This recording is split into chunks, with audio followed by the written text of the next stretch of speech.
hürmetli vatandaş bir işkeniz yapılaylı bir geldi leksiyanın vaziyetiyle harata. Kendime attıkendili bu haberleri görgendikken Çin Polku'nun doğru bilim programması görüp çıktım. Şıtav'ın doğru bilim programması görüp çıktım. Mesela Erken Asya Radyosu Xitaylı programmasının doğru bilim programması görüp çıktım. Bu Erken Asya'nın doğru bilim programması olandan Katarlı 3 nefer kişinin işlerine teklif kılıptı. Şunun işte de bir efendi şunda dedi ki Dünlü Vümbek'la bu efendi dedi ki özgertişlik oladavanlı özgertiniz. Özgertişlik olmaydıvanlı özgertmeyiniz. Özgertmeydivanlı hem özgertmeyimiz de cevap vergenliği reisini günler. Sen bizni içtimai tüzümle, siyasi tüzümle özgertmeysen özgertmeyin. Mesela Cumhur Kompartiyasının rehberlik ordunu özgertişen özgertmeyiniz.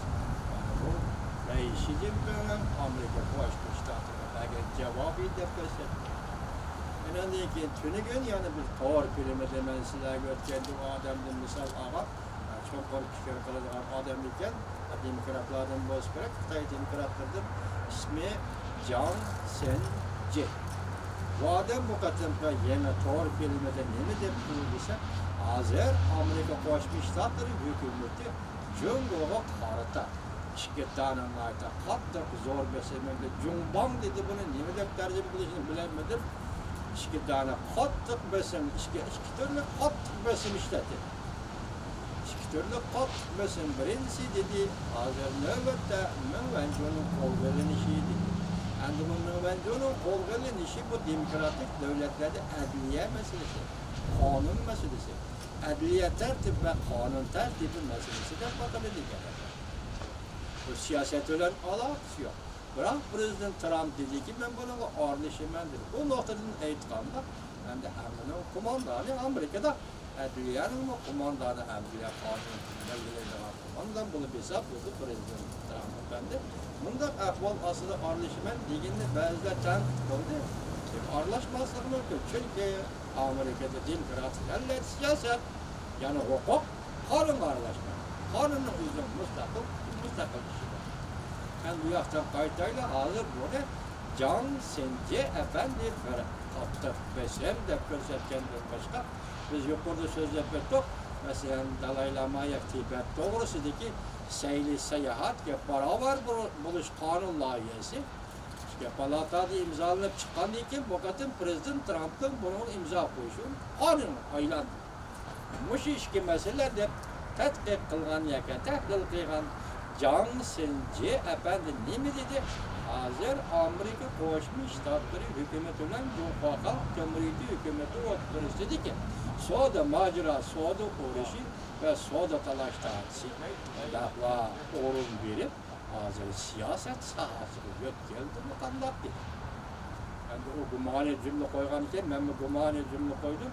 Hazır onun keltürgen iki misali bunun birisi Tayvan seyahatı geçirirler. Tibet seyahat. Beraber buluş kanun layihesi. Bu mu? Bu kişinin nazarında siyasi herkes hesabını diken hem de yukarıda müvencunu kol geliş meselesini mi? Jiang Sen-je bunu siyasi deptu. Onun kanun göz karışı kandak bu adamın mentalite olarak bilmedim. Bırak gep ne dediyse bu adamın bu sözü yani koşulluğun bir taraf. Hazır Çin Polku'nun yana bir haberde ne mi değildiysen la? Hazır Cumhur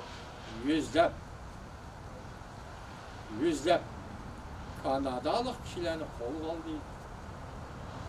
Hazır Kanada mı hem yüzlep. Evet yüzlep diyende gep pataka yüzlep. Cumhurlu kişilerini kol aldı. Bunun içinde ziyan tartıvatkan kişiler. Meyli Kanada taraf kolga alsın, meyli Cumhur taraf kolga alsın. Moşu münasebetle cefa tartıvatkan kişiler her iki taraftan kolga elin kalır. Bunlar Cumhurluktur. Mesela Cumhurlukla kolgalavatkan Kanada kuralır mı? Ameliyete Kanada'ya gelip yerleşken hazır berep Cumhurlu ticaret kılavatkan Cumhurluklar. Mesela Kanada kolgalavatkan Cumhurluklar mı? Cumhur'dan gelip hazır Kanada'da yerleşip, olduraklışıp ticaret kılıvattan kişilerdir değil. Boşunda yüzlep hem de olgu eliş, yaki göreği eliş degende bir iş, 100 biri vatkan bolsa, bir yer yok korkup can since degen adamın gibi. İki siyasi, iki türlük siyasi besim yetip geldi. Biri Tibet, Seyli, Sayahat, para var buluş kanunlar yesi. İkincisi olgu eliş, yaki o kadar olgu eliş vakası. Bu iki siyasi besim hazır Xitay hükümetinin zimmisi vücudu var. Keldiği de görsetkenine karaganda adliye ve kanun boyunca olgu eliş bolsa, agar bu dairde çıkıp ketmeydigan iş bolsa, Cumhur taraf bu Kanadalık yüzlerce adamı kolu almadan bulattı. Kanada mı Cumhurluk yüzlerce adamı almadan bulattı. Bu işlerin hemisi fakat bir kişinin. Mesela Münvenco degen kişi devre kılıp buluvatkan işte. Münvenco'nun kol gelini şahı eyipnamelerde körüstelişi yaki torbettirdeki eyipname değil diyen eyip boyutu körüstelişti. Münvenco Amerika Koşmuş Ştatları hükümetinin İran'la imbargo kala siyasi xilaflık kıldığıyla olmalı. Hazırda kanuni teşhiriş, yani başka ne mi cinayetler var, bu da bu ortaya çıkıyor. Bu ortaya çıkıyor. Hazır, Münvenco, bu hükümeti ne mi bunçalar başbatırıp getirir. Diğer zaten ne Mısır var, Torbeti, arkadan bunun sual koyuvatıdır. Bunun neticelik ve kanaatlen gidek bir cevap da bu ortaya çıkıyor. Hazırlık vaziyetlerinde yıl ahırı yetip geldiğinde mesela Şi'nin 13. ayının 18. günü 40 yıllık saatin 40 yıllık hatırlaş orasında da notok sözde özünün 13. ayının 1. günü Prezident Trump berge vədisdə yenib alğanda hazır əndə Amerika Birləşmiş Ştatları hökuməti bilan Cumhur Xalq Oturuşundakı soğudu sürkülüşü bir tərəfdə durub hazır qoyub hazır iki devletin oturuşundakı siyasetə bağlıq məsələ yəni siyasetin ibaret eğir besib Amerika tərəfdən hazır Xitayla vücudu yükseldi de şunda eytdi Can Sen efendim. Hem de hazır Çin Pokom ya ki şiddet bu tarzda bu derecede baha vermedi. Ben Can Sen efendinin sözde azizler yetkilisi. Hem de mesela Karaganda devlet hem de o çoğun neyse o sizi bizim tefekkürümüzün sırtındaki neyse. Çünkü biz adi adam bu devlet bir kudretli güç bu çoğun neyse. Bu şu noktada etkanda hazır Wang Yi efendinin her kitine nazar aldıraylı bu kişi. Wang Yi, Cumhur Halk Cumhuriyeti Tashqi ishlar Ministrligining bayonotchisi Wang Yi bugün Hindistan'a veribdi. Yani Tibet to'g'risidagi sayli sayohatda barobar bo'lish qonun loyihasi 20. kuni imzolandi dedim, imzo qo'yildi deyilsa, shundan keyin bir kun ichidagida hozir Wang Yi Hindistonni ziyorat qildi. Nima deyishdi? Xabarning mazmuni yo'q, faqat surat ko'rishdi. Ötkendi şundakla Wang Yi, Pakistan, Afganistan, Cumhur Halk Cumhuriyeti 3 devlet birleşip Uygurların içindeki Uygurlarla münasebetlik atılmış İslam Partisi'ye takabül kuruş doğrusu da kelişim imzalı değil diyen haber verildi. Bu hazır torbette saklanır. Peki bunun mu mezmunu yok? Sürekli haber. Ki yengisi Hindistan'da ziyaret kılışı mı sürekli haber. Evvel kısa. Afganistan bile tüzgen gelişimde sürekli haber. Mezmun yok. Yani şunda bu vakti benim deydiğim siz Cumhur'a hazır geldiniz. Navarro başta ne mi depti? Böyle fakatlı bu yol digendek. Bu yol digendek. Mesela Amerikalıkla kömür buluvatkan meselelerini hal kılışız. Bir taraf kılışız. Bu arkalık Amerika Birleşmiş Ştatları'nın Cumhur Halk Cumhuriyeti oturuşundaki soğudu şöhbetinin neticelik buluşu var. Yani soğudu gelişimini imzalaşka yol düzleysiz, olaylık durdurup birisiz.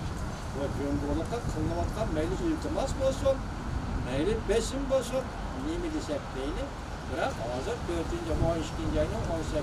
günü Xi Jinping'in notqıdan keyin ki bugün endi 20 gün yoki 2 gün ötkendan keyin Aqsaraydan qattiq qo'l rahbarlardan biri Navaro'ning hozircha qaytargan javobi desak, agar shu bo'yicha ketaveradigan bo'lsa, Jungo hukumati yoqlaydigan bo'lsa, lavza turmaydigan bo'lsa, vatandosh diqqat qilib, men sizga tasavvuringizga bir savol qo'yib boqay. Aslida birinchi aydan birinchi kunidan boshlab boj elishni yo'l qo'yishdan iborat siyosat. Hozir yaqinda Orliqda sizlar leksiya qilib so'zildik. Kelar yili Shinjani ikkinchi kuni qaytirildi. Bu bir Amerika Qo'shma Shtatlarining Jungoga yo'l qo'yishi edi. Masalan 90 kun mehnat berganda boj qo'yishni ham 90 kun keyingi chekindi degan gap edi. Agarda Jungo hukumati mushu Orliqda bir oy tugadi, 2 oy qoldi. Moshunda Orliqda jiddiylar Amerika Qo'shma Shtatlariga ko'ngil bo'layotgan masala. Navaro'ning so'zi bilan aytganda, masalani hal qilish uchun taraddud qilmaydigan bo'lsam, undaqda Shinjayning ikkinchi kunidan boshlab deganimiz bo'yicha 200 milliard dollarlar Jungodan Amerikaga import qilingan tovar mallarga aslab boj qo'yamiz. Masalan 10%dan bundaq boj qo'yishni 25% chiqaramiz deydigan ish bo'lsa, hurmatli vatandosh, tasavvuringiz qilib, men yaqinda sizga Shang Song Zo deydigan Jungoning bir nafar moliyaga munosabat amaldorining Jungo iqtisodi va Jungoning milliy daromad to'g'risida so'zlashgan so'zni yetkazdim. Shuni nima dedi?